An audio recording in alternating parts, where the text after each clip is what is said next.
Hello, everyone. Welcome to Word Funk. I am Leon Thomas. I am joined by Austin Yorsky and Johnny Maloney. I arrived about 3 minutes late and was told that all the good stuff is over. So we missed it. We missed it, everyone. I'm real sorry. I don't know if it's all the good stuff, but definitely all my good stuff. Oh, okay. Yeah. Well, there it is. Like it was a very early showing. I just kind of like opened the floodgates, and now it all came out, and there's nothing left. So Johnny introduced me to his new scientific theory, which is that there is a force in the universe called the anti-boner, and that it is very powerful, but also difficult to kind of detect with modern science. And so we kind of riffed on that for a bit. Mm-hmm. Oh, isn't that just flaccidness? No, that's the common mistake. We have words. No, you see, Leon, the problem that you have here is that people are not exploring the concept of negative space in the universe enough. Everybody's convinced that everything's a thing, right? As opposed to actually acknowledging that the absence of a thing is also a thing as well. Yeah. Right? When a penis is flaccid, right, it's not the opposite of a boner. It's just different than a boner. Yeah, exactly. You know, it's like a matter. dark matter. Would an anti-boner be like inside out? Well, that's the question that scientists are still struggling with. Because if we had an answer for the anti-boner equation, we wouldn't be here talking about it right now because everyone would know. It would be published and peer-reviewed. That's what makes it And obviously, we would be accepting our Nobel Prize. Yeah. Sure. A second one. After we invented memes, of course. Right. So I made an executive decision off mic before we got here that this week would be funny. We're trying. I'm just saying, after the first couple of minutes of last episode, which were fucking hilarious, I feel like we kind of coasted. So I want to bring this one out of the gate very good right away. And First of all, we didn't coast. We just broached a serious topic. Okay. I feel like that took a lot of effort. It just was like purposefully completely not funny. Yeah, okay. It was the old 2015 word funk whiplash. Yeah. What I'm interested in is the enthusiasm that we can generate between us when we get like passionate about stuff. So how I want to start this episode is, Leon, you've recently got back into wrestling, and I don't really know really much of anything about it, but everyone my social media is talking about it. Apparently a thing happened. I could just Google it, but I also just want to hear you explain it so I can get like secondhand excitement from you. That's cool. What thing are you talking about? Because lots of things happen. But... Well, first of all, I hear a lot of terms bandied about, like WrestleMania and Raw and what's the other one? SmackDown. Like, what's SmackDown? What's the difference between those? Because in normal sports, regular sports, there's just games. Like a team will play another team. Okay. Okay. So it's the closest thing I can explain it to like sports is that Raw is like the AFC and SmackDown is like the NFC, and people are in different divisions. Oh shit! I didn't know that. I believe those teams, fight each other. Mm-hmm. Fight is the wrong word. Face each other. Yeah. So then what's WCW then? That died in 2001. But anyway, 2001? What I'm trying... They were a little bit out of loop. I am behind the times. Oh my god. People were still like facing like Y2K aftershock then. Anyway, not the point. In WWE, because they are a very, very big company, and because they want to sell people on like multiple pay-per-views and big rosters and things like that, and the more wrestlers they have, the more merchandise they can sell and all kinds of things like that. They did many years back something called a brand expansion, which means that they had two television shows like Raw and SmackDown, and everyone on the roster would sort of show up on both. But instead what they did is they made a bigger roster and hired more people, and then they split the roster. So there are people who are on the Raw brand who wrestle on Monday, and people who are on the SmackDown brand who wrestle these days. SmackDown is on Tuesday night. Both shows are now live.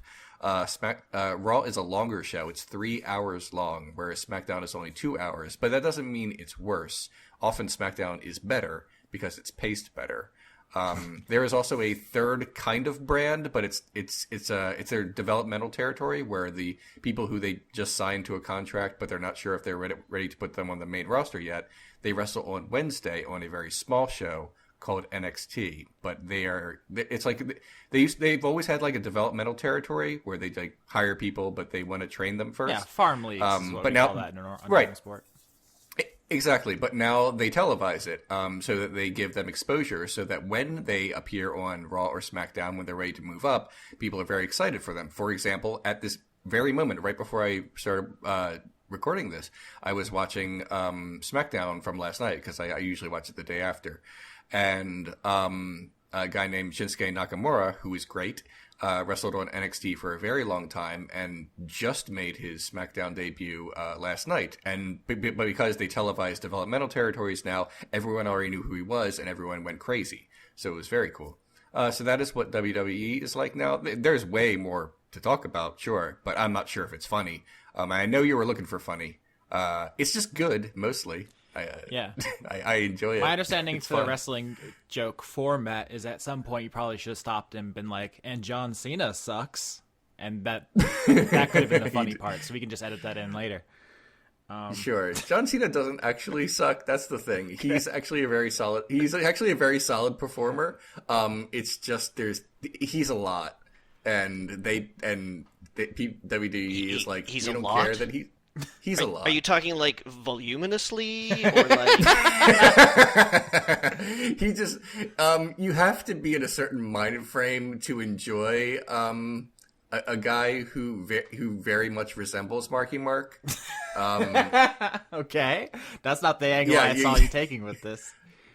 I mean, but no, he's a fine athlete. He works very hard and puts on usually more good matches than bad matches in terms of entertainment value. He is a fine talker. He has a good look. Now, as someone who doesn't follow wrestling and knows very little about it, I do know about John Cena as like a joke and as a person. Is there an equivalent to that for you? Like, is there a football thing even though you don't watch it? The Jesus Man. The Jesus Man? You mean Tim Tebow?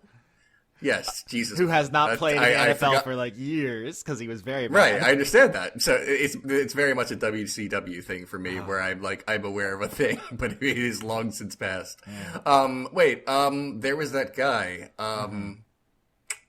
Nope, I lost it. I mean, Tim Tebow is a pretty good comparison because he's an athletically talented person. He plays actually multiple sports.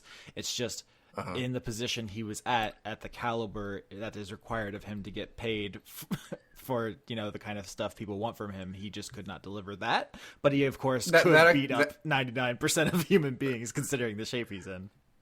That actually is very similar to John Cena, whereas he is sort of really good at everything. He's not spectacular at anything, and I think that's the problem because when someone who is like, let's say, spectacular in the ring is like wrestling John Cena, some of the fans are like, wouldn't it be better if the guy who could actually wrestle better than John Cena won this wrestling match against John Cena? Because that would actually make sense. And then he doesn't, and people get sad. So I guess that's the John Cena thing. He doesn't actually suck. It's just that he was like shoved down people's throats when he was bad, and that stuck. He got better, but we didn't decide to care. Okay. What's going on. Tim Tebow actually did. I think he's playing baseball now, actually. Like, he did not succeed. So he's Bo Jacksoning it? I don't remember. I know that name. I know it's a name. Yeah, I mean, he was very good at football and in the video game. So does Bo. Yeah. Bo knows. Sometimes I forget the age gap between us. But yeah, that's a little bit before I am constantly reminded of it every week. All right. I don't think that's a statement about our relationship, guys. I think it's just a statement about where my head is at. Okay. The new John Cena is a guy named Roman Reigns. And he also is sort of like being shoved down people's throats as like the next big star. But the problem with him is that unlike John Cena, he's not really great at anything. Is he the super greasy guy? He's one of them. I mean, there are a lot. Okay. But yeah, I'm going to assume you mean him because he's very greasy. He is solid, like, as a in-ring performer. He cannot talk at all. He just looks really good. And Vince McMahon likes that, I guess. Okay. So, and people are not okay with that. So, I mean, a couple nights ago, I would say Roman Reigns just is a phenomenal name for like a performer. It's very good. that's literally not his name. I know, okay. but I'm saying that the branding is very good. His name is Joe, but Not that's as good. I know, it's definitely not. I can't pronounce his last name. It's Samoan. I'm sorry. It's like Inoue. I hope I'm saying that right. I'm probably not. A couple nights ago on Raw, he was in the Undertaker's final match a few nights ago at WrestleMania, and as is commonplace for someone's last match, Undertaker lost, which is fine. That's what you're supposed to do. But people were like, I sure wish Undertaker's last match had been against someone we like. And people are very upset because people love The Undertaker. So when a night later on Raw, on Monday, when Roman Reigns came out and he got on the microphone and he was about to talk, the crowd chanted, "Fuck you, Roman," and "asshole," and "go away." And this went on for about 8 minutes. And every time he would try to get to the mic, people would scream something else at him. And then he said like a few words and then walked away. I'm not sure if he was supposed to say more or he legitimately gave up or how much of that was part of the show. But the fans decided that it was time to be very vulgar towards this man. And I feel a little bad for him because he didn't mean anything by it. I'm sure he's trying.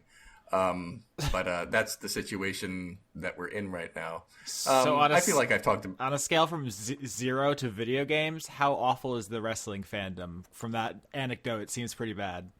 Ooh, you know, the circle of wrestling fans I travel in are nice, but then again, they're my friends already. Yeah. So it's hard for me to gauge. There's a kind of passion that is comparable to to gaming. But I will take wrestling fans over gamers any day. Damn. Because if we have learned anything from the change in roles of geeks in high school and jocks in high school, it turns out the geeks were way worse in the long run, and they turned out to be gamers, and the jocks, who were bad but probably grew up a little, turned out to be wrestling fans. So I'll take the wrestling fans. Wrestling fans are also like really they're really into it, but they're also like weirdly respectful now, except for Roman Reigns. Except for that anecdote you just told. Right. Anything not related to Roman Reigns, like when people win championships now, fans chant "You deserve it," like in a really nice, kind of sweet way. Also, they are really respectful of the women wrestlers now because there's been a lot of great women wrestling in WWE now, and with rare exception, the respect given to them is quite good. Which again, you can draw your own comparisons to how that works in gaming. I just looked it up, and Bo Jackson's football career was ended by an injury in 1991. So I was not yet 1 year old. So that's why it is not really in my memory. Also, we're having a pretty torrential storm in Florida, so if I disappear or if you hear something in the background that is not fitting our usual audio quality, that's that story. I just want to say one more thing before I get off this topic of who's worse. Real quick. This was asked of me. I gave my honest opinion. No one needs to run to the comments and say, not all gamers. Here's the thing. I mean, we're a gamer and a wrestling fan here, so obviously. Right. Also, but I just, there's some people who like get really upset about that. But here's the thing. I'm a wrestling fan. I own the fact that there are bad elements in the wrestling fan community. I've mentioned some of it just now. You have to own it instead of trying to defend it. Instead of trying to defend the bad behavior, acknowledge it, sort of be on the right side of it instead of saying not all gamers and instead of saying show gaming respect. And stuff like that. So I just wanted that to be clear because that comes up from time to time whenever you guys ask me something about video games and I just sort of nonchalantly say I don't care. And that's a problem for some people. Yeah. Just that. But now I've dug myself in real deep. Based on something you asked me. So Gotcha. It's worse. You did. My trap is sprung. WrestleMania was a lot of fun. I don't want to talk about wrestling too much because I have a feeling that only a very small portion of the audience is interested, and I don't want to bore them too much. But that's what wrestling is like now. I mostly enjoy it. It's fun. And that's a bit. So someone on my Twitter said something on the lines of that her ex-boyfriends used to watch wrestling, but they would always say not include her because they would say it's like man stuff. And I responded, and I'm like, wrestling is theatrical, silly, and homoerotic. It is not man stuff. Yeah, the only wrestling I ever watched was growing up. I had a friend whose family was really into wrestling, and it was like a family event. Like the mom and the two sons and like their girlfriends would all come over, and they'd all watch it like as a family. I never got the impression it was like as male dominated as like say football because of the soap opera aspect. I feel like is pretty universally interesting to people. All right. Well, we've talked about wrestling for like 16 minutes straight. I sure hope that was interesting to everyone. If it wasn't, it's my show. That's one way to do it. It wasn't even my idea. I'm just responding to an unprompted wrestling question. But I'm saying, doesn't that feel good? Don't you like talking about things that excite you? I feel like that's something we haven't gotten to in a while here. It definitely does, but it's hard for me to just bring it up unprompted, though, because, like, again, it's like, I don't know how much you care. But I mean, I don't care about wrestling itself, but I care that it brings you joy. Thank you. I appreciate that. Yeah. It does bring me joy. I am surprised by how much I like it again, having assumed, like, for years that I was just kind of done. Yep, that's it. Yep. So I have stuff. Johnny, if you want to jump in, we haven't heard your voice for a while. You can swoop in here, but... Whee! There he goes. There you go. Did you have anything, or do you want me to I don't know. I've had Yeah. I mean, there's a lot of that going around. Things are not going well in Johnnyland right now. You know, suffice it to say that I'm having some personal problems. I don't want to get into the details of it because it's like kind of messy right now, and I don't want to talk about it while it's still sort of going on because that's just not very nice. So yeah, like my day-to-day life is actually pretty by the numbers these days. You know, I'm watching a reasonable degree of stuff because when I'm stressed out, I'm just trying to like find other things. Like I watched Hell or High Water last night. Pretty good heist movie. You know, yeah. Ben Foster, Chris Pine, Jeff Bridges, not in that order. But yeah, like that was pretty enjoyable, and I watched the first season. I don't know if there's more than one, but the first season of One Punch Man 2, and Legion finished as well. Legion finished the first season, and I'm quite excited to see where that goes. But I'm sorry, you know, like I don't have much going on right now. I'm still really broken up about Bones ending.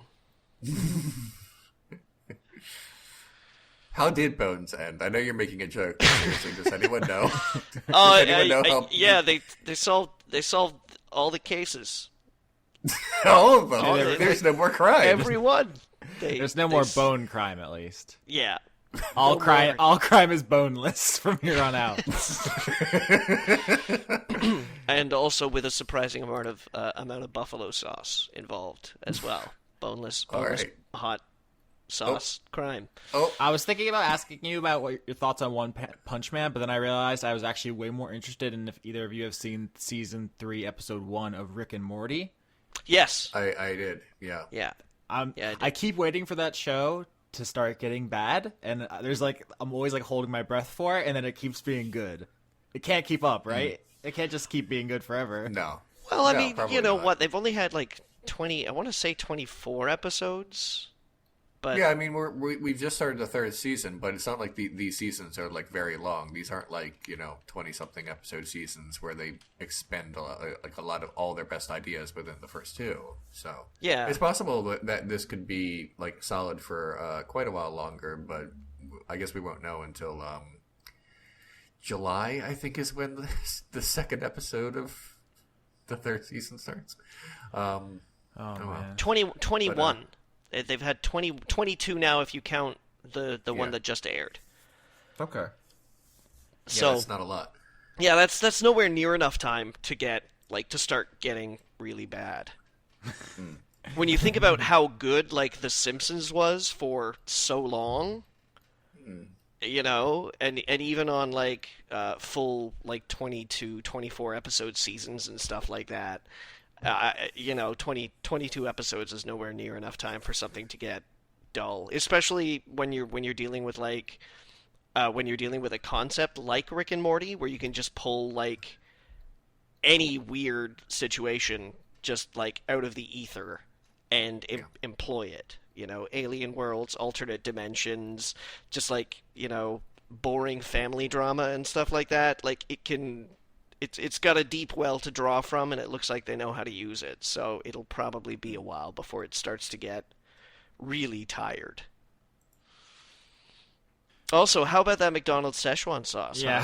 Huh? I didn't want to just regurgitate jokes from the episode, but I was trying to figure out a way to reference No, it I at mean, least. have you heard that like apparently McDonald's is now getting pressure to bring it back, and Yeah. like one of their executive chefs is like, yeah, I think we could probably do this. I mean, it's free advertising, and there's also a live action of Mulan in the works. So The question is though, do they bring it out as a live action Mulan Szechuan sauce, or do they try to partner up with Rick and Morty? And for that matter, does Rick and Morty sell out to McDonald's in order to get their precious dipping sauce? Okay, first of all, I don't think that McDonald's is going to partner with basically an R-rated television show when they're very much the Happy Meal company. But I'd say just bring it back. Don't even mention Rick and Morty. Everyone will know what's up. We all know what's going on here. Just bring it back. And make the commercial be really coy about it. Like, apropos of nothing. We have decided all on our own. Nobody influenced this decision at all. Yes, just like be really clear about that in the commercial as the joke, and then see what happens. I think that is probably the best way to do it. I think I would enjoy that. I mean, I would definitely try it. That could probably work. Invader Zim's coming back too. You read that? I heard that. yeah, I saw that they're having a movie. Yeah, they're going to do a TV movie. And, like, Vasquez is going to be working on it, too, which surprised me because his attitude towards the cancellation of Invader Zim has always been, fuck you very much. Yeah. So when I heard it was coming back, I was like, oh, no, they're going to pay, like, peanuts to some poor schlub who's just out of university, and this is going to be his first screenwriting credit. They're going to be like, here, watch these 2 seasons of this cartoon show and then write a movie. Yeah. But yeah, he's involved, so that's kind of exciting because I always liked that shit, yo. Okay. I've seen one episode of that. I watched Invader Zim like during its original. I remember I was at my friend's house when the first episode aired. Like it was like a big thing. We were like excited all week for it. I actually really liked that show. It's like a big. It's like you are young. It's fun. Yeah, it's important to me. I like that show. I know. No, it's cool. I also like everyone I knew was really into like Johnny the Homicidal Maniac, which is the other thing Johnny Vasquez was like known for, at least that I'm aware of. And but I never really got into it. It was a little bit mean spirited for my taste, where I felt like Invader Zim, like it was kind of like look at the idiots, but also Zim was an idiot and Gur was an idiot. So it's like everybody has flaws. And Johnny, I don't know, it was like the tone was a little weird for me. I haven't revisited this since like middle school though. So yeah, it waxed philosophical quite often, and not always in strong ways. His career path is interesting to me because I think there's an alternate universe where Jonan Vasquez is like a bigger name, like in the pop culture sphere, like he like could be like a Joss Whedon or something, and he just like didn't, right, in our timeline. But I definitely see he could have like gotten like, I don't know, more marketable. He could have like segued his Invader Zim cred into something more palatable. You know, like the stories go is that after Invader Zim, he did like go on to develop a couple of other TV pilots and shit like that, and just none of them ever got picked up. Yeah, I don't have a comprehensive knowledge of that, but I assume it's because he just like refused to compromise his own kind of style, his brand, which is a little bit extreme for the age demographic, right? I don't really know, you know, like I mean I wish I could say I could point the finger and say, haha, there's your rotten tomato. Mayonnaise cheese puff? Nah. But yeah, it seems like, yeah, he's never really blossomed into that creative voice that deep down I think we all know he could be. I mean, now that I think about it, because I've compared it to like the possibility of, like, of a Joss Whedon, I've seen a pretty bad backlash against Whedon recently, because apparently there was some news that he was going to direct a Batgirl movie. Yeah. Or write it, and like it seemed like universally negative reactions to that, which, like, I don't know, 5 years ago I think everyone would have been psyched. Yeah. I think. Sorry, go ahead, Liam. I think some people are under the mistaken impression that it's just because he's a man. No, it's because he's the man who directed that really cringy scene in Avengers: Age of Ultron that just lost him. He lost a lot of goodwill that day. I still haven't seen that movie. I don't know how bad it is, but it seems weird to me that I've also seen people turning on Firefly recently. Oh, I don't really. I don't know. I think that's to me, like, Firefly is almost unassailable, but I don't know. I don't know. There's basically some shit in Age of Ultron that if he had kind of like, he said, oh yeah, I'm sorry, my bad, I shouldn't have been like shitty about that, then everyone would be like, oh, it's okay, Joss Whedon, you've done enough good stuff that we can let something pass. But I don't think that is exactly what was the reaction to it. I don't think he's like a shitty person. I think he just made a shitty mistake, which is true of me, and I would say everyone. It's just, I don't know. It's a shame because I feel like you definitely can have legitimate gripes with him, but also there's like this like pedestal effect where he's like, oh, he made Buffy, that was influential, he means a lot to me. Oh, he messed up, he's dead to me now. Like there's just no room for error. It's just kind of terrifying. Right.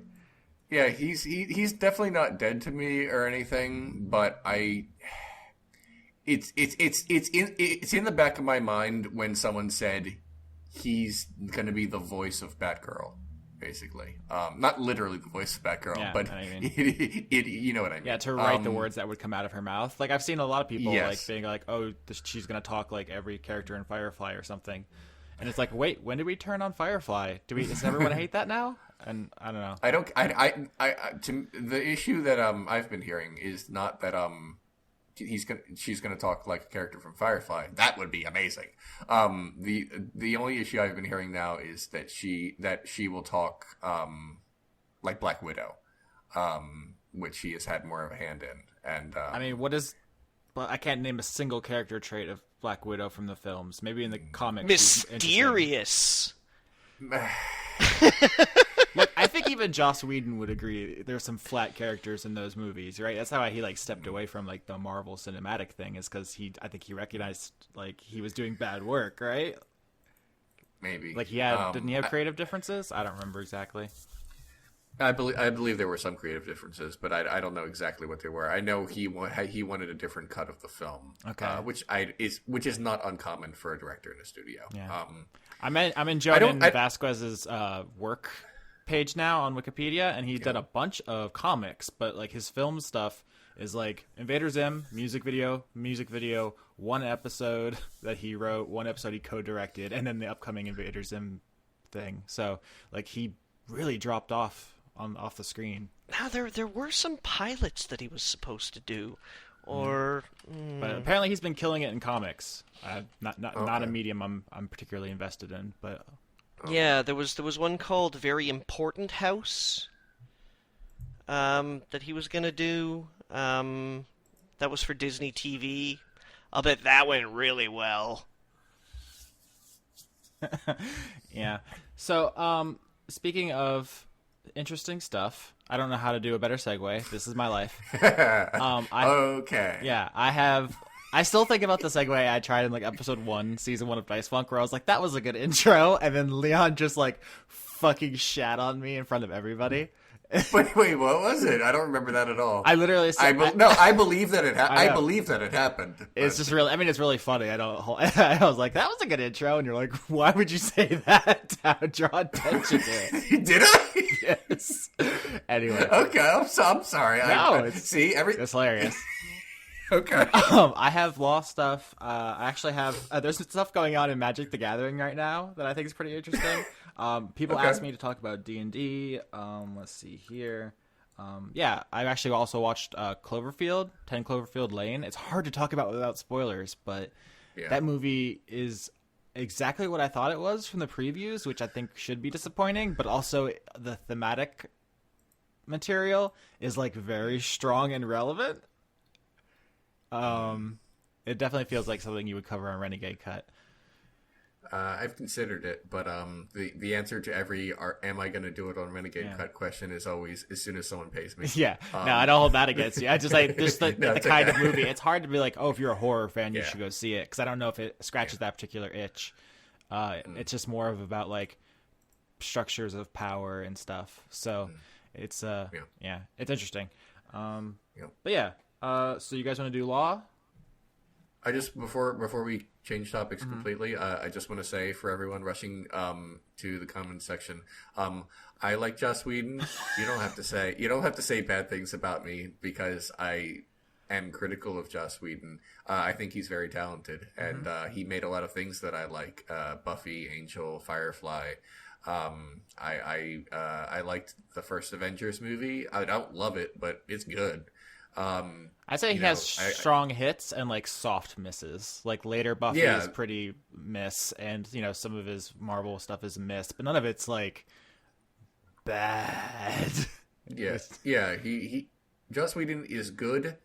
Just because I'm critical of someone I like doesn't mean I hate them. And again, like that's there has to be a middle ground, guys. So that's just something I wanted to say to cut off everyone who was furiously clicking the dislike button right now. Speaking of mean comments, so yeah, I know this is like probably like too what's the word I'm thinking? Like, it's only like interesting and relevant to me, but we've gotten like so much support for Dice Funk. It's like ridiculous. I have my phone set up to send me an email every time someone subscribes to our podcast feed. So like every day I wake up and it's like 5 new people have subscribed to it, and it's like it's so gratifying. Everyone is like amazing and makes it so cool. But like 3 or 4 weeks ago, someone left a mean comment, and I can't stop thinking about it. It's the one that Wait, was it on the YouTube channel or in the forums? No, it was the one that it got caught in your YouTube filter and you told me about it. I haven't even seen that one. Yeah. Oh, that one. I didn't hear about this. What did it say? I go days without thinking about it, but there are definitely more where I am thinking about it, and it makes me very upset. I don't know where it is. I could find it in my Gmail, but I can't find it on my YouTube because I deleted it. Yeah, don't even bother. Basically, I understand. And look, if people want to send like a lot of bad stuff my way, like I usually let it through because it's good for business. The more comments there are, even if they're negative, it's good for business. It's okay to dislike my show and what I do. If it's really mean spirited and it's about one of you guys, it's gone. I feel uncomfortable clicking approve to fuck Austin and stuff. I don't feel like I want to click approve because it sounds bad. I could talk endlessly about the comments I get. I don't. Who's mad at me? What have I ever? I feel like I project this image of like someone who you can definitely disagree with. Like I have a lot of bad and wrong opinions, but like, who have I ever come at so hard that they could hate me? Like, it doesn't matter. What stances have I taken that are so right? Just intolerable.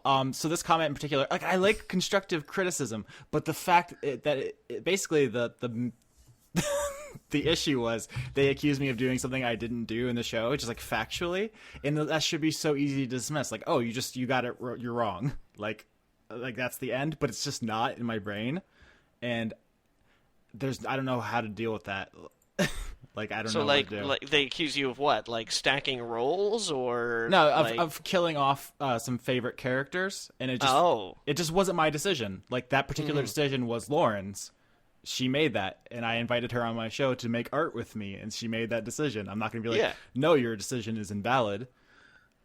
I don't know what, like, I don't want to sound like I'm passing the buck to her, because I think it totally made sense for what she was trying to accomplish. But just like to say, like, fuck Austin for doing that, and it's just like, it wasn't me. I didn't do it. I actually didn't want that to happen. It's I don't know. Now I'm just being like whiny and bitchy about it. It's just upsetting, because it makes me feel like that people think I didn't put thought or care into things that I really did think a lot about. And like that I do care about very deeply, and like I just wish there was like some way to reach into people's brains, being like, no, like, share this with me, I need you to understand it from my perspective, but there's no getting to them. You know what you need to do, Austin? Yeah. Give them a Pepsi. Fuck. Woke Pepsi is the new hotness, guys. Oh, yeah. No, actually, I understand what you're saying. What do you mean about that? Because actually today I got a comment that I did not approve because it had bad language in it, and that gave me an excuse to delete it before it ever was appeared. Yeah, that's how I roll. You can't cuss in my comment section. Only I can on this show.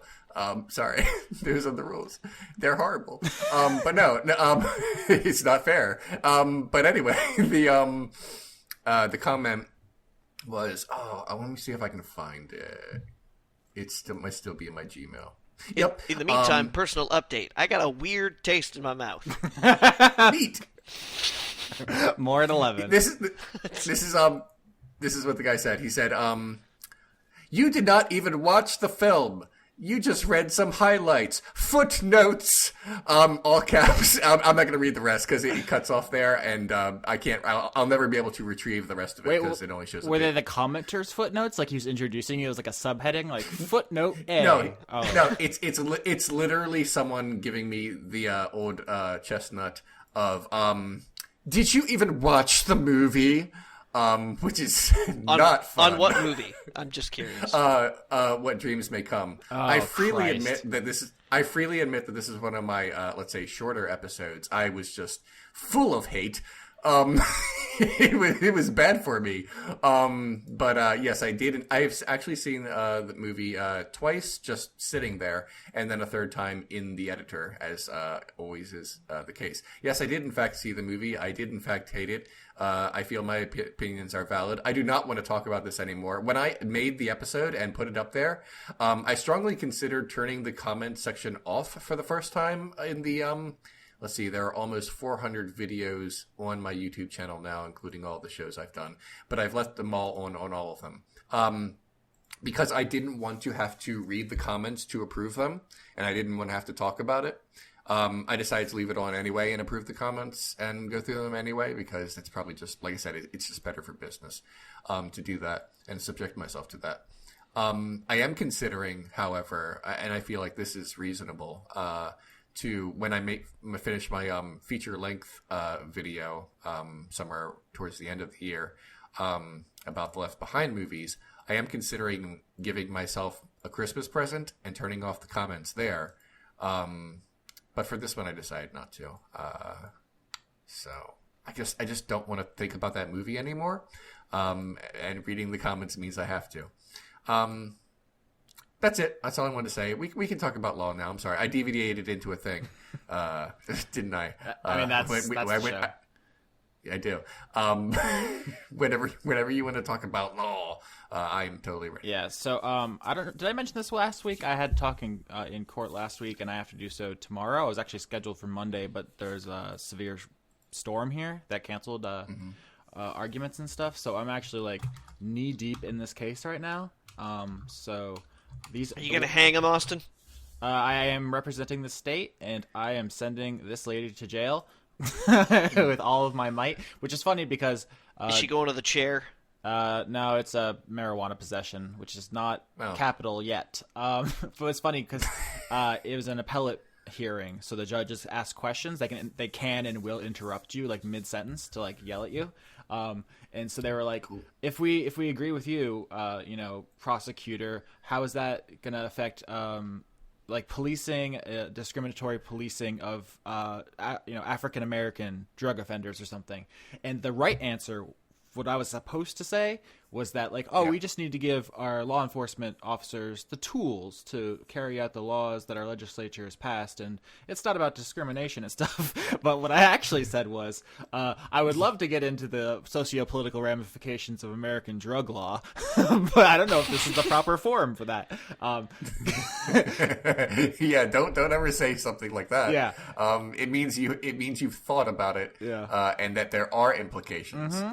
So, Gee, Your Honor. It's pretty funny because as soon as I knew I was assigned to be the state, I was like, so I'm gonna have to go up there and just say a bunch of shit I don't believe. Right. But I'm not going down without a fight. It's not going to be in like a TV court case where like the witness says something and the prosecution says, "You're right. This is a sham. This is a travesty of justice. What am I doing?" Also because it's an appellate brief and there's no witnesses. There is also that. Yeah. But yeah, I said to my professor that I am psychologically incapable of not answering as a joke when there is room to do so. And so far it hasn't affected my grades, so we'll see how long I can do that. Planning to blow it in front of everyone. First case. Why I even gave all that preamble was because these are kind of shorter this week because I didn't have a lot of time to prepare. Okay. So the butler did it. Yep, got it. Next case. So a guy rents out his music hall to another guy. All right. So there's A rents the music hall to B. B's putting on a concert. So B does a bunch of promotion, flyers and commercials and billboards, and then the music hall burns down before the performance. Right. So then A sues B.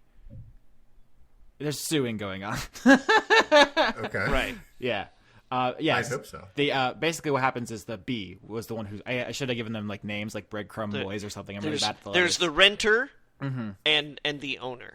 Yeah, basically the renter wanted to recoup advertising and preparation costs. All the work they put in preparation for a concert that did not happen because it burned down. Mm-hmm. Right. So how do you think that comes out? Well, did they determine the cause of the fire? I mean, assume for our purposes that neither of them had anything to do with it. Okay, all right.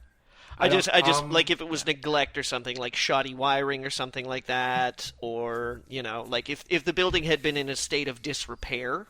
Yeah, that definitely would be relevant for our purposes. The source of the fire. It's off the end. Yeah. Okay, then I'm gonna say maybe he can recoup the cost for renting the hall, but not the advertising.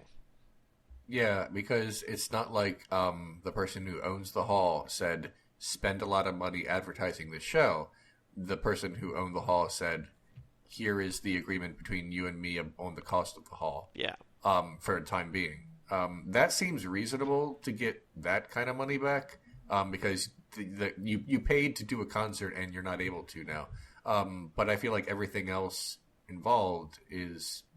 I mean, I don't mean to be a jerk, but kind of on the. It's elective. The advertising is entirely elective. What you spend on advertising your event is up to you. Yeah, I rent an apartment that I live in, and if there is an issue in the apartment, there are like the contract the lease that I sign has very specific things that say, here is what I am responsible for, here is what the owner is responsible for. These things have to be like decided beforehand. Did they have a contract that had something to do with fire, or is that not relevant? Yeah, I probably would have mentioned that if there was specifically like a separate fire contract. But here, no, I mean, yeah. I mean, I need a space in which to perform a concert that is definitely not on fire. But no, I mean, in the agreement that they signed to rent the hall, is there anything about insurance? Is what I'm saying. Okay, so that what's this ultimately comes down to is like the answer to that question is no. That there isn't anything specifically about fire, but like the answer is that it is implicit in the contract that the deal was predicated on the continued existence of this building. Well, you aren't paying money to put a concert on. What you're doing is you're paying money to gain access to a space for the purposes of putting on a concert. And if the space doesn't exist anymore, then obviously your contract is null and void because you can't rent a non-space. I feel like just like you can't give a hand job to an anti-boner. Okay, wow. I feel like the renter should get the renting fee back, but I don't think that the renter should get back costs for other things that they wanted to do related to it. I feel like that's sort of one. He is stuck with that party sub. Yeah, sorry. Stuck with that party stuff. I feel like Johnny is constantly playing a high-level Mad Libs game with us.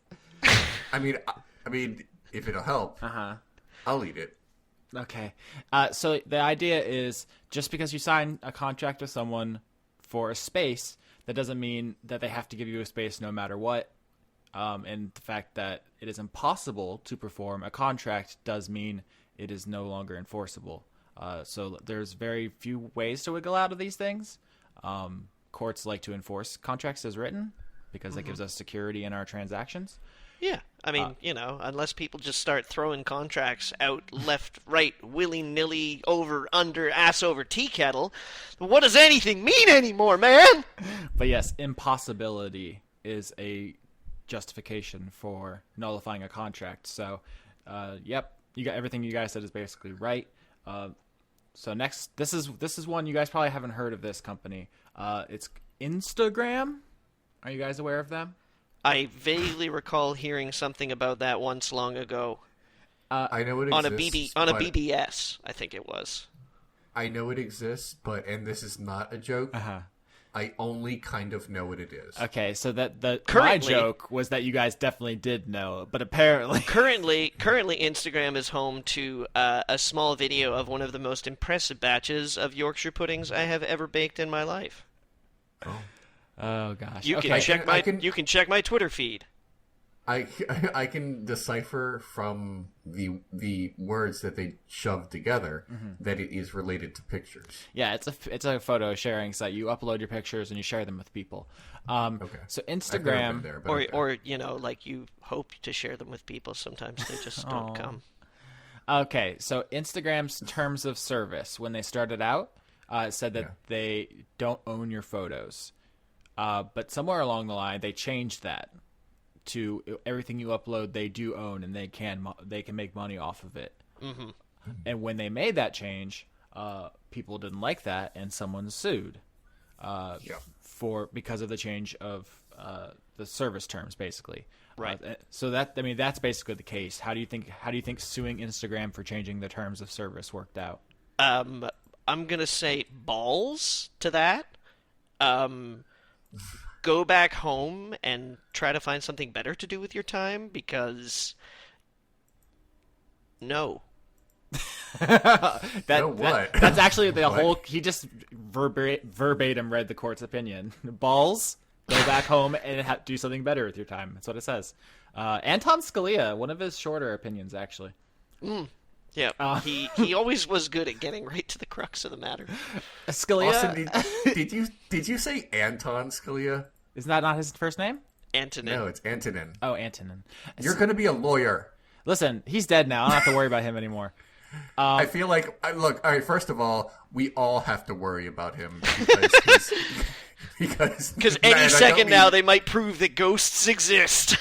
No, I mean, I believe that his decisions are still being felt today. Oh, but, listen, okay. we'll get back to Instagram in a second. Literally, Sure. I've been thinking about this a while because I've been reading a lot of Scalia opinions recently. He's very influential.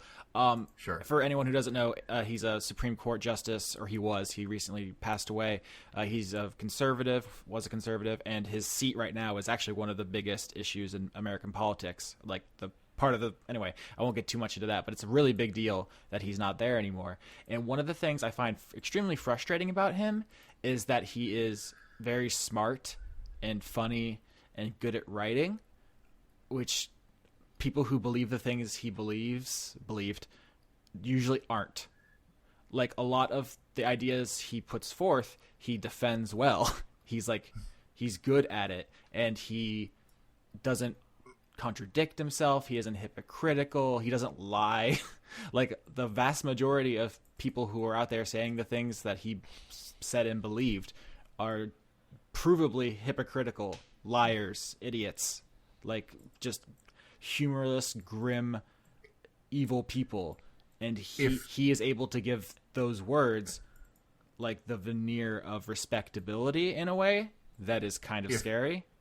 Yeah, but Austin, like, if horrible ideas could never be expressed well, they wouldn't catch on. So someone has to be...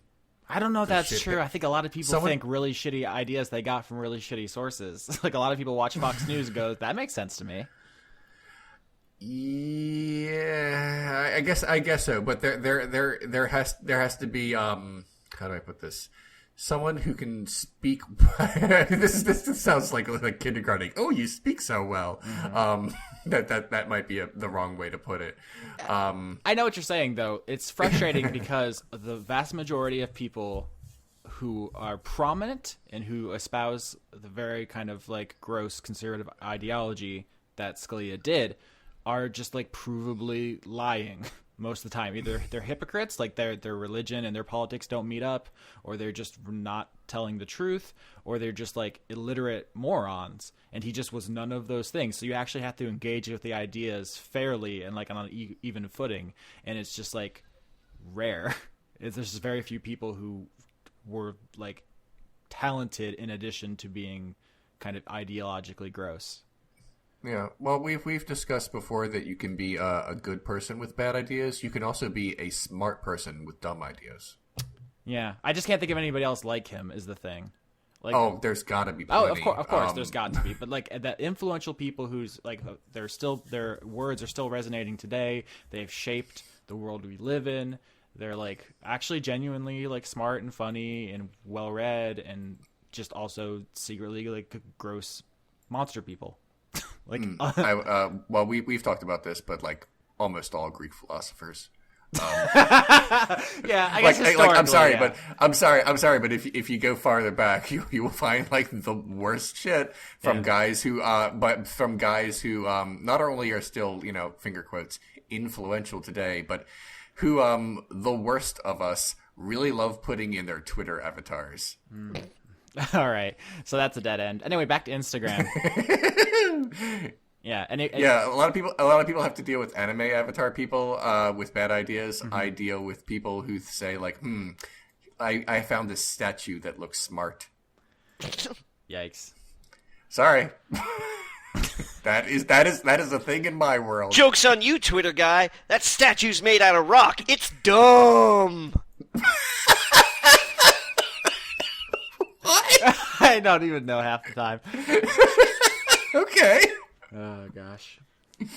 I'm ready for something else. I'm sorry. I went into it. I just went down a rabbit hole that had no end. Thank you for pulling me out of it, Johnny.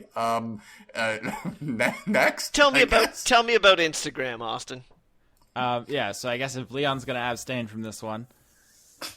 I guess I have to. Yeah. You know what? I'm gonna go on Instagram.com, which I hope is the address right now while you guys talk about this, and then I will report back what I find.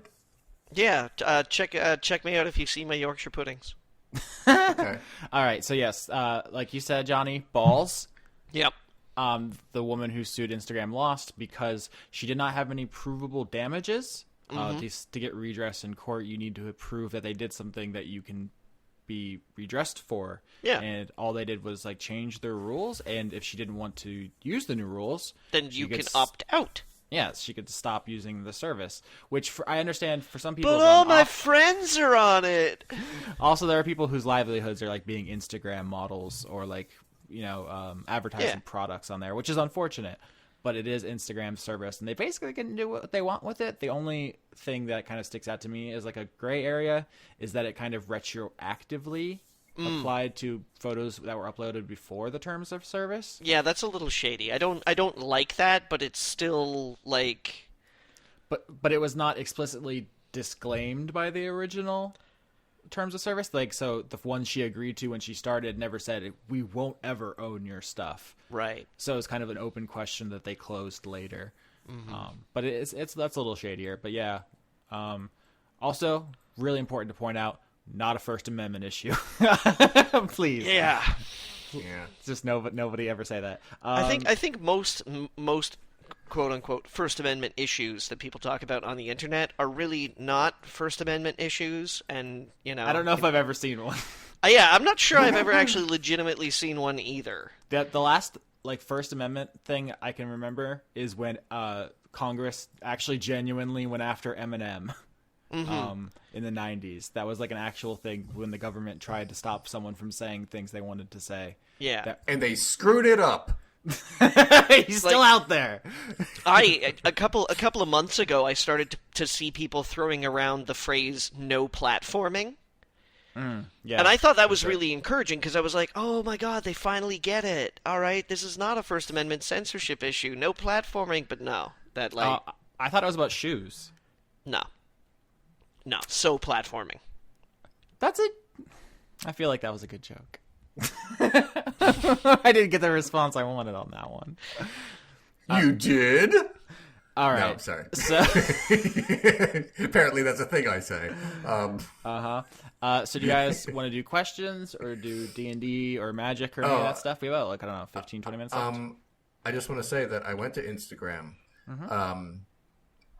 And so far I'm unimpressed because it's not letting me just browse around. It's a login screen, and I don't have an account, and I don't want to sign up just so I can look in. So it's not like, I mean, where's if I go to Tumblr, never mind. Just let me look at pictures. You want a tasting menu.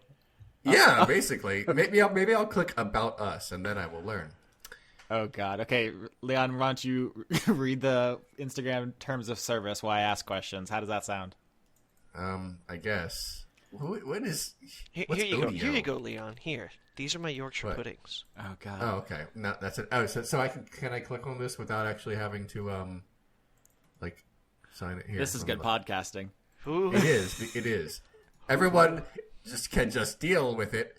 While I look at Johnny's stuff, I'm clicking on it, but for some reason my computer still thinks Firefox is my default browser. It's not. They're very shiny. Well, they're oily.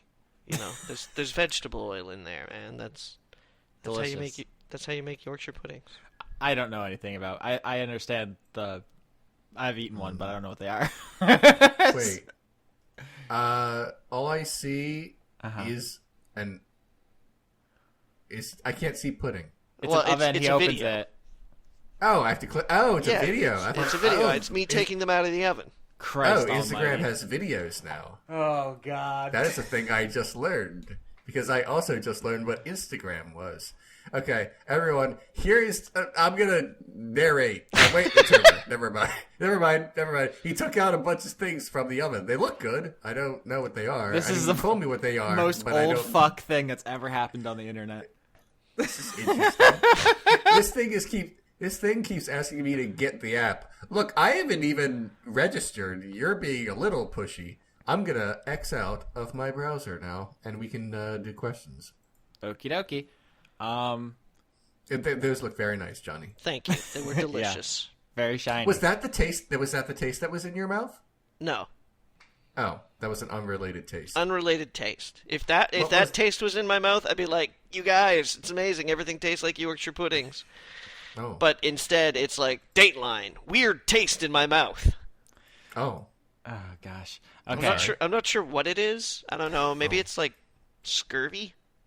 That's bad. Nah, I Get mean a I had my lime. vitamin C today, so I'm probably okay. Maybe it's Johnny, eat a lime and also eat it while we're recording. Are you guys done? no. Yes.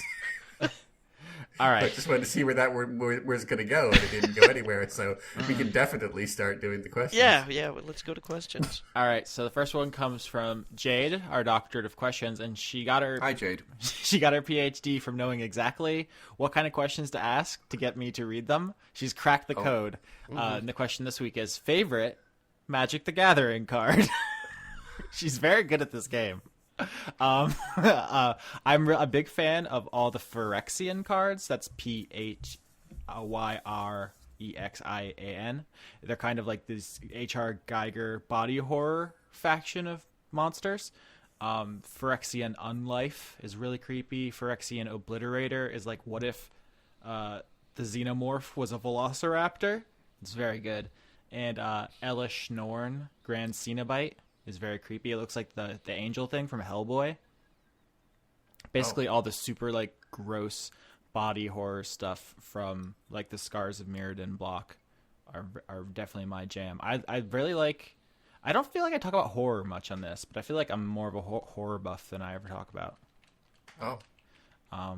Johnny, do you have anything that comes to mind? Because all of mine are art based. I think I'm gonna go with Island. Okay, just classic land. That's definitely a better card. All of mine are just wildly unrealistic to play in a real game. That's the thing about Magic is all the I got best a cards are lot of boring. use out of Island. Mm-hmm. A lot of use out of it back when I played. All right, and I'm gonna say, Leon, your favorite is. Let's pick one for Leon. My favorite is Eldritch Taunt Woods, which is a forest cat. Wait, what did you Google to find that? That's literally Tiger Woods' real name. No way. It just sounds like a fun Taunt? Magic the Gathering card. Holy shit, that's very good. Thanks. Tont. I did not know that. I'm learning stuff today, guys. We're all growing as people. Sure. It hurts. Oops. Melissa asks, favorite fantasy tropes? Do you guys have any? I'm trying to think of like what fantasy besides Harry Potter and Tolkien. I'm going to dig deeper. Because I think what's my least favorite trope is Chosen One.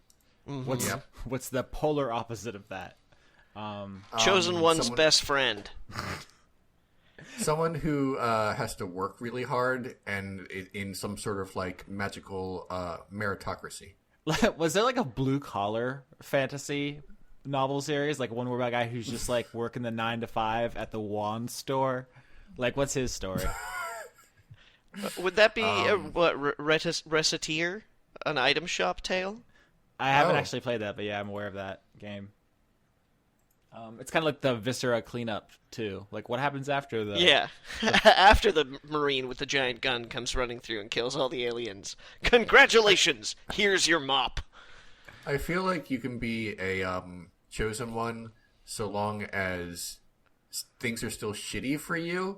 Basically, like if you're the chosen one and everyone's like ooh, and everything's great, then it's like, oh, it's hard to relate to you. But if you're the chosen one and things are like still hard for your life and you still have struggles, then I don't really think it's a big problem. Like Luke Skywalker is the chosen one. He you know, the Force is strong with him right away. But you know, he just lost basically his foster parents like really soon in the story, and he tries to train, and you know, he does some things and he's sort of whiny and he grows from it. You know, ditto for the new Luke Skywalker, Rey. She has a shit life. It's very bad. Yeah, she's the chosen one, but clearly, you know, she has a ways to go. I thought that's why I don't. I would say I thought of an actual answer to this question. If you guys want to, Yeah, I think I got one too, actually. Oh, okay, go. I think my favorite is, and it's so cheesy, is like the deal with the devil thing that happens in fantasy tropes, where it's like the heroes fight their way to, like, you know, the end boss or whatever, the big bad, right?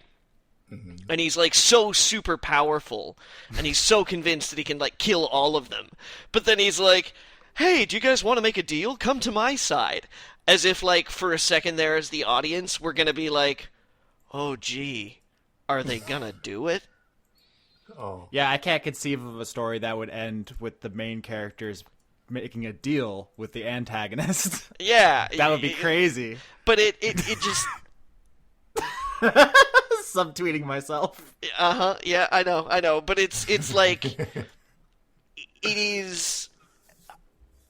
It's almost like unfathomable in most circumstances when it pops up, where it's like, ah, yes, you fought this far. Congratulations, you may be capable after all. How about taking a place at my side? And it's like, That also literally happened in the end of the Star Wars trilogy.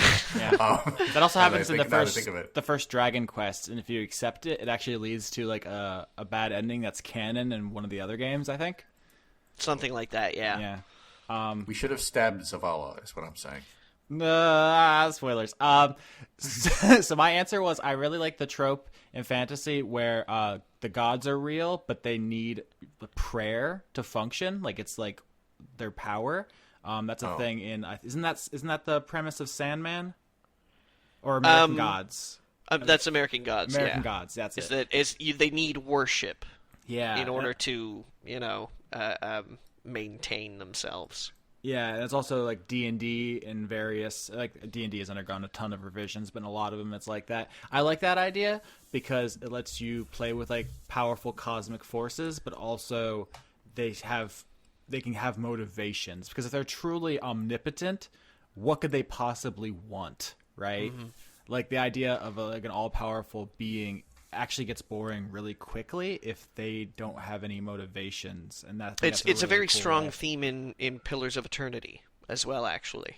I'm really psyched to play that. I haven't even played Numenera and Wasteland yet either. So many good. I know. I'm just on the cusp of finishing Pillars. And you're in all of them. And I'm in Pillars as a player character, I'm in Wasteland as an NPC, and I'm in Torment Tides of Numenera, but I think only as a dead man. I think there's a grave to me. Yeah. In Torment. It's a shame that we don't work for like a video game site anymore, because I definitely want to do like a top dickheads characters in video gaming and have all 10 of them be you from different games. I think that would be a fun little listicle. Leon, did you have an answer for this question? Worst fantasy trope? Our favorite, actually. Favorite fantasy trope. I'm sorry, favorite fantasy trope. Yeah. I love the deal with the devil thing because it's just so, like, hackneyed. It's so like, oh god, they're gonna trot this one out again. I like the thief with the heart of gold character, or the character who you don't think is going to do something brave at the end, but then does.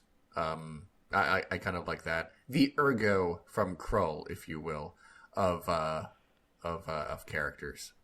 The most famous of all characters. Right. I just want to talk about Krull sometimes, guys. I feel you. Creature asks, can you... Hi, Creature. I don't know why I always try to talk when I know you're going to say hello.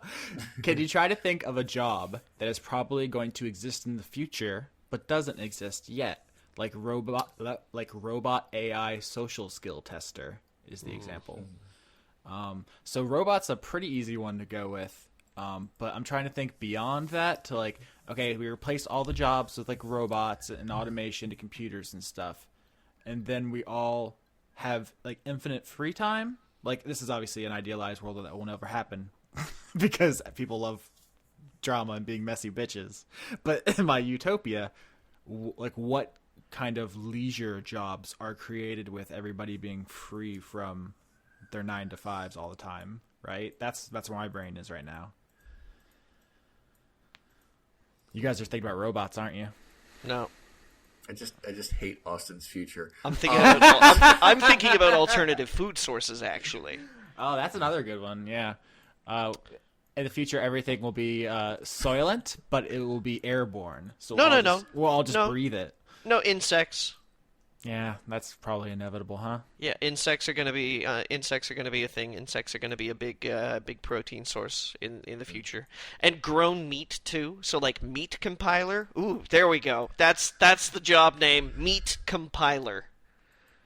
I want to be captain of Mars. I feel like that would be pretty solid. Wait, you can't be captain of a planet. Captain is like a vessel thing. No, I'm sorry. Are you going but to drive decided- Mars around the solar system? No, it's a military designation. We've colonized it, but we're having trouble with the natives. So it's under martial law. I have been named captain of Mars until we have a provisional government in place. Which we never will, because I will never abdicate power as captain of Mars. Uh-oh. Mars is going to be a military autocracy. I'm sorry, but The Expanse is coming true. Well, the problem is, like, in Austin's future, nobody has jobs, and that just is really boring for me, so I'm gonna have to, like, create one that shouldn't exist, rather than find one that just doesn't exist. In my future, you can have one if you want. You just aren't required to. Yeah, well, I'm sorry, but that means there'll be, like, a limited amount of good jobs, so I'm gonna have to be captain of Mars. I mean, that's fair. It is. It is the most fair thing I have ever said. I'm just pointing out that there won't be a need for all those jobs, so unless you just want to be in the button pushing factory. That's what, you know what? Right, I don't. That's my it. answer, is that some people will be unable to adapt to the automation of the workforce and will, for some reason, beyond my understanding, need to go in 9 to 5, sit in a cubicle, and just like pull a lever every 2 minutes or something, because it's very important to their comfort and like value, like their feeling of value as a person. Okay, hang on. I need Sexual Congress motion capture template. Boom. Because like once those sex robots become a thing, they're not just gonna be like, no, I'm just gonna freehand it. I'm just gonna like program. It's gonna be like, okay, no, we need to get some professionals in here and like. We need 10,000 thrust animations. Get over here. We have to stick these balls to you. Yeah, exactly. And you just all day, you just go in, you clock in, and you just sit in your little fucking studio, and you just thrust. Yeah, and they're just like, no, two degrees to the left, Johnny. And every 45 minutes you break for just like, you know, a little bit of lube application. I don't know to what you're just doing, because they want to keep you slippery. Okay, I don't know what you think the motion capture process is, but we've diverged. It's the method. It's method acting, Austin. It's method acting. You got to be slippery. I'm sorry, but I'm sorry. I understand what you're saying, Austin, about your future, but just the idea of not being useful and productive is like horrible to me. Like if I go a day without working on something, I feel like that's just time wasted somehow. I mean, that's what we would call Protestant work ethic in this kind of in religious studies. It's like this idea that work is like holy and idleness is sinful, and that is definitely not. Work will set you free, Leon. It's work. It's not holy. It's just the idea that I'm not contributing something to someone. I know. And I'm saying that's been drilled into you like arbitrarily by a culture which benefits from your labor. I understand what you're saying, but what I'm saying is, if I'm just existing and having a good life, and you can still make YouTube videos. Nobody. I'm gonna have to, because I gotta tell you, or build a birdhouse. You can do whatever. Don't build birdhouses, man. Listen. Well, so long as I can still make Renegade cut. Can I still make in your future? Can I still make money from it and also compete with other people in to make more money? No, according to Black Mirror, you earn likes. Listen, I don't have it all planned out, obviously. No, yeah, I know. I'm kidding. I'm sorry. Your future has holes, man. No. I'm sorry. I don't like it. There's a lot of factors. It's scary. It is scary to me, and I don't like it. Theoretically, if you could find something that people valued, there's no reason that you couldn't benefit from that. I just think that the vast majority of people wouldn't need to work because we have automated so much of the world, and there's enough like space and resources for people, or we'd need to get that stuff sorted, or else we'd all starve to death or whatever. It's You guys. Yeah. Also guys. global warming. Guys. Yeah. Yes. I'm having second thoughts about that Auschwitz allusion there. I mean, it was apropos. I don't think until you pointed it out specifically, anyone dwelled on it. But now here we are. Capitalism is a concentration camp. Okay, see the way you envision this future. It's like this utopia. To me, it's more like the guys in WALL-E, where they don't where they don't have to do anything, and they're relatively happy. But I feel like self-satisfaction is also kind of like an important human trait. Mm-hmm. And I'm not saying that we wouldn't have some WALL-Es. Like WALL-E would definitely we get a little bit of WALL-E action going on. But that is. I feel like we get a lot of WALL-E action going on, and that's sort of my concern. But that's preferable to the situation now, where if you're unable to work, you starve alone in the street.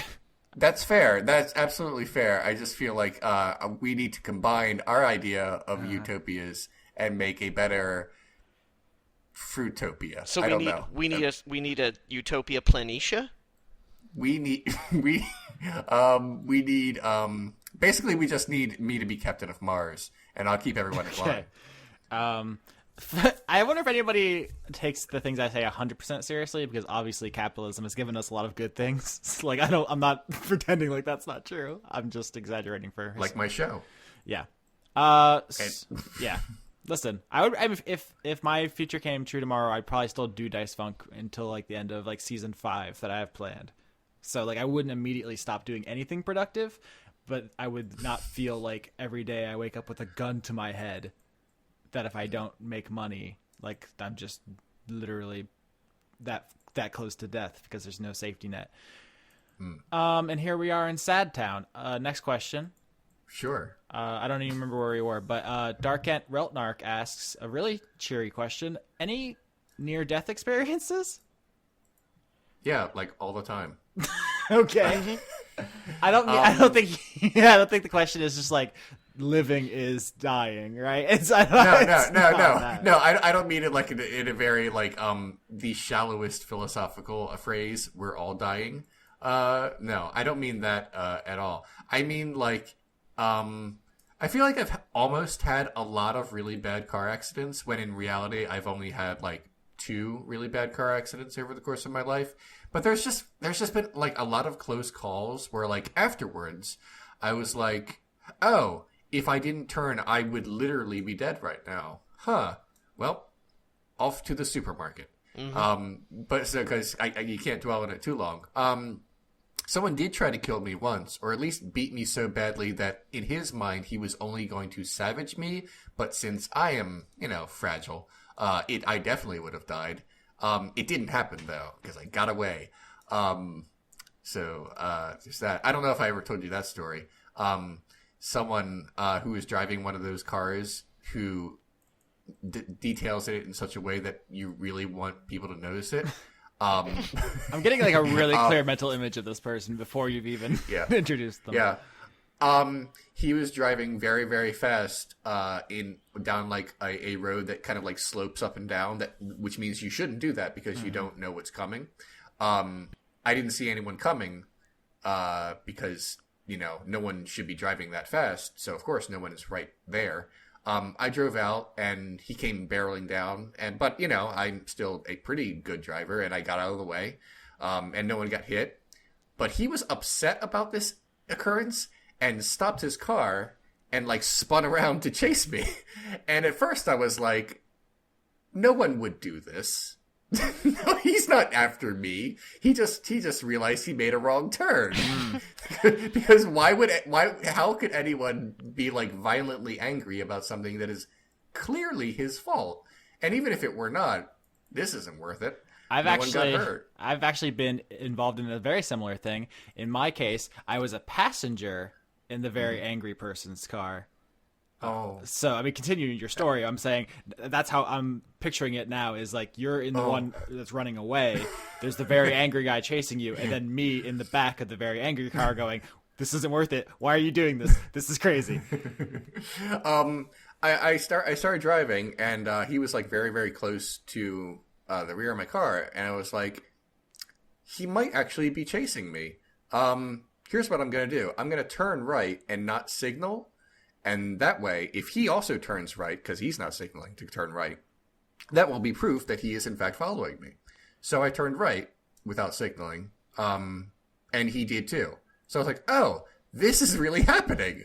Now, what I should have done was just call the police, because even doing this I asked someone, and they said it could be considered menacing, or something, depending on the state.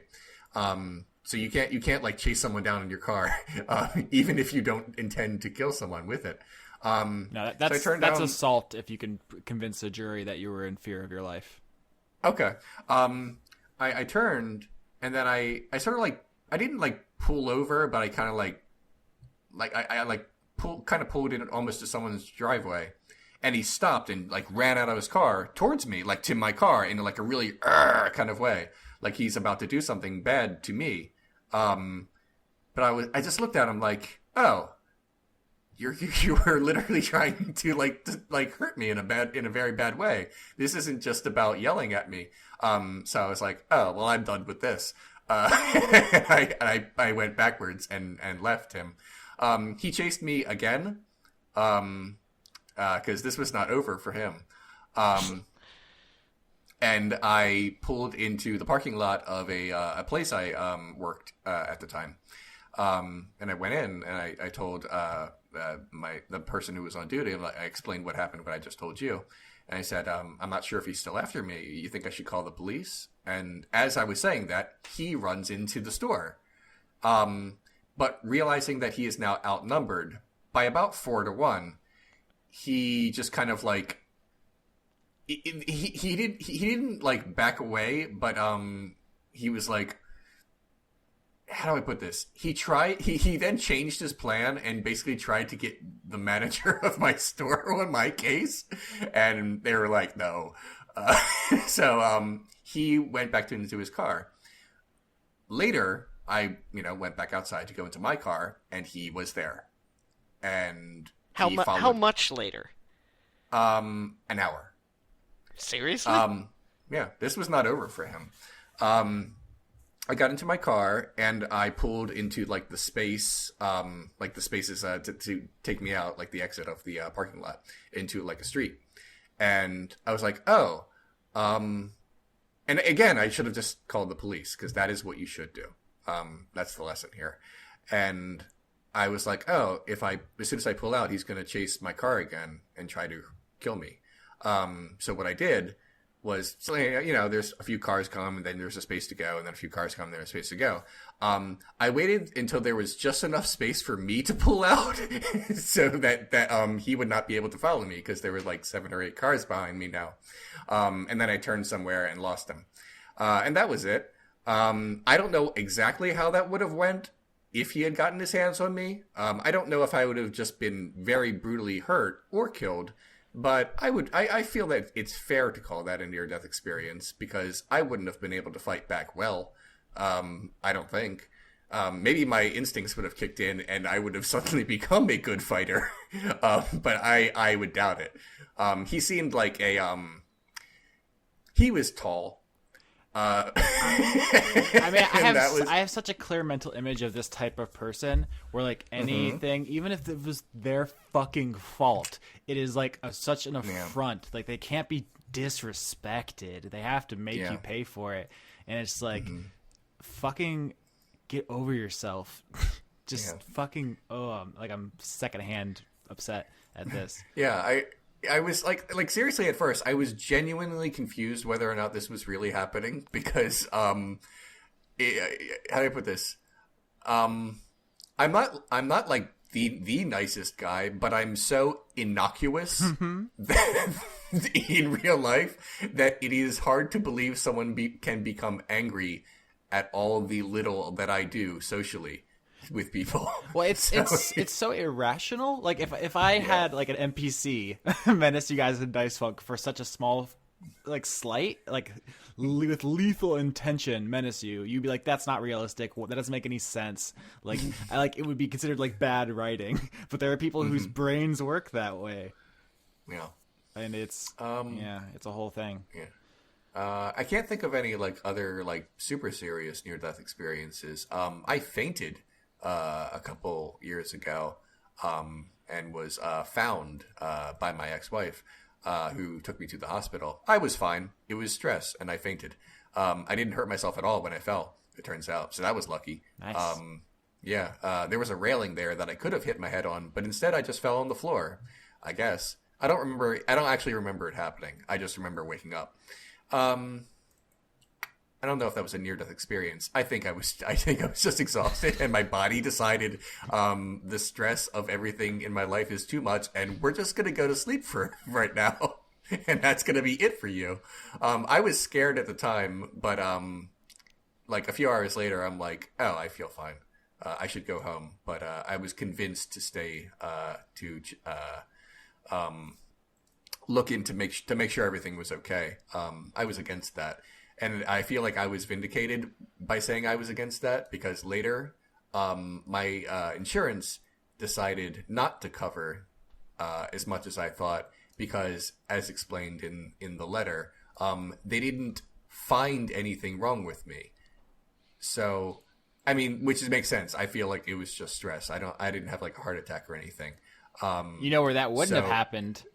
My socialist utopia. Yeah, I guess that's fair. That would definitely be a positive. I'm curious about what when someone is writing that up, what they are thinking. I'm like, I bet he was faking it to have our Jello. It's like, come on, something obviously happened. There were paramedics in my home. Yeah, I bet someone really just wanted to waste their entire day. Yeah, I wasted my evening, an entire day after that.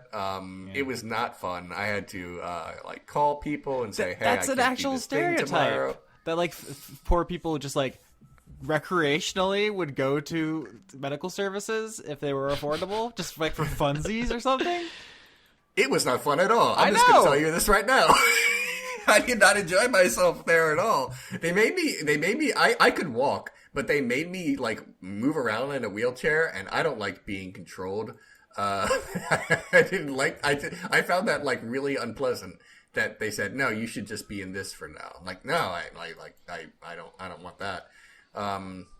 Also, very long wait time as I recall. But that's the way it is. It was a very good hospital. I was fortunate that I used to live 10 minutes down the road from Johns Hopkins Hospital, which is ranked the best in the country. So if they say nothing was wrong with me, I have no choice but to believe them. And those are my stories. Sorry I took so long on that. Do you guys have any you're comfortable sharing? I have some, but they're not very delightful. No. Oh. I mean, mine are bummers too. I've already told them before. I mostly have as well. Yeah, they're pretty sad. Yeah. Okay. Samesies. Mine aren't funny, but I tried to make them funny. Thank you. We can do one more question before we go, though. Okie dokie. So we don't have to end on that. Yeah. Zoxion asks, if you had the power to make or unmake one law, what would it be? One law that you could make or unmake. Oh man. Mm-hmm. There's so many bad ones. I'm trying to think of like maximum utility. Yeah, here. I know. Like what? The first thing that popped into my head was like, oh, we should get rid of our racist drug laws, and it's like that's helpful, but also like, what about the fucking like pro-choice stuff? It's like, I wanged that one, and it's like, what about discriminatory bathroom bills? Oh, fuck that one up. Like, there's like so many. It's like, how do you even... like safety for sex workers? Just Oh, it's very. I don't think if I made a law like against racism, it wouldn't be effective because people can't even decide what that counts as. Well, because there's a law against murder, but people still get killed, right? Like that's not. I know. But I'm glad the law exists. Taking a strong anti-murder stance here this week. Interesting. Yeah, I wanted that to be clear because we're treading into like sort of like weird territory where people will say, "Well, what about and just don't." And it's also a thing like we have anti-discrimination laws; they're just not applied consistently, and they're interpreted in really gross ways in different jurisdictions. Yeah. God. I would really just like a single-payer healthcare system, like like an actual thing that Obamacare was accused of being. Like if we could get the law that Fox News said it was, I would like that nightmare version of the thing that keeps them awake at night. I started thinking about laws that would reduce the very possibility of war. And then I started thinking, oh, well, there's, for example, there's all these rules about how long we can have a military operation that is not endorsed by Congress, but we just do anyway now. So there already is. I was like thinking, oh wait, there already is one. We just decided to ignore it. Maybe something about military contracts, but God, I'm trying to think of what would actually be effective. Why are so bad? While you're talking about like military stuff, it just occurred to me that while we're recording, we could literally at any time just start like a new war could break out, like at any moment. That's like the situation we're in as Americans. Yeah. Like at any time, I could just turn on the TV and be like, "Oh, we're bombing more." Like we're always bombing, obviously, but yeah, oh, definitely, we're never gonna stop. I actually watched a video late last year, and I can't remember exactly what it was called, but I believe the title was something akin to "How many countries are we bombing right now?" And that sounds like a joke, but no, it explains, very explicitly like how many countries America is bombing right now and for what particular reasons. I knew most of them. But I'll be honest, if you ask me to name all of them right now, I might not be able to. And even though I do try very hard to keep up, there's just a lot. Wow, we went down a whole thing when we could have made this very funny. I'm so sorry. A path diverged in a wood, and we took the one less funny. I tried to take this seriously, and that was a mistake. I make a lot of ice cream for breakfast. Mandatory. No, that would contribute to our obesity problem. God damn. And also our dental thing. It's just sugar everywhere. Ooh. I got it. It would have to be a comprehensive bill, not just like one tiny thing. But it would be related to. It would be related to. It would basically be an overhaul of the FDA. Our country allows a lot of shit that we shouldn't have in stores. That a lot of other countries are like, no. But I know as I say this, whenever a story about in X country, this isn't allowed because it's not technically food. And whenever a story like that comes up, I'm like, oh, that's probably best. And someone will say, oh, that's like the terrible Demolition Man universe. We should have our salt. And I was like, yeah, but I don't know. At some point, we've lost the we've made so many bad decisions that we have to say we fucked up too much. I don't know exactly what this comprehensive bill would be, but it would be designed to. I don't mean to be a jerk about it, but kind of force us to be healthier. Because just things like heart disease. And other problems related to obesity and diabetes and just a terrible number of things that in some ways are preventable, or at least a little preventable, could be fixed if our Food and Drug Administration standards were different. God. It's funny because I'm taking an administrative law class, but I never bring those cases to talk about because it's super boring, I think, for podcasting purposes. But there's like a whole like school of thought that like the administrative state as we know it is constitutionally illegitimate. So like you're like, yeah, the FDA should be fixed, and there's like scholarly and political thought that it shouldn't exist at all, which is kind of, it's just something we take for granted, but yeah, that's surprisingly contentious. Okay. Yeah, and that's kind of what I mean. I don't know if that bill I would propose would be passed, but in this fantasy that this question asker has given us, I'm going to say it is. So, and then we'll all be thin and hot, and that's it. if you want to be. I mean, fine. You don't have to be thin. but let's face it. One thing is objectively better. So that was fun and rude. What I just did. Fun and rude. That's us. And kind of shaming. So done. Thank you for allowing me to alienate the rest of you, everyone. Anything you guys want to say before we go? I don't know if everyone got in a real answer. I'm sorry. I did. It's fine. Are we good on that then? Johnny? I can give that one a pass. Yeah. Okay. He's like, Canada's basically perfect, so. No, we have real problems with the way our government treats a lot of our native population. Oh yeah, that is a thing. Yeah. So speaking locally here, that's but that's like one law. Be like, stop it. They already have those. Stop it. The knock it off act. Okay. Anything you guys want to say before we go? Yeah, I'm calling this right now. This probably won't be revealed until like fall, but I'm calling it. This is my called shot. Gideon is going to die in the next Magic the Gathering set. I'm saying it right now. Okay, everyone remember this when it happens. I said it. I hear you. I said it in April. So save this somewhere. All right. Neat. Johnny, you want to say your weird shit? Look, dude, I'm just trying to make it through the day right now. Oh, I know, but every week I'm like, I can't wait to hear what kind of wing ding bologna sandwich thing you say at the end of the episode. Well, now you've ruined it. Oh, because no. I don't know if anything's going to be better than that, but Socks and linoleum don't make good friends. See? He came through.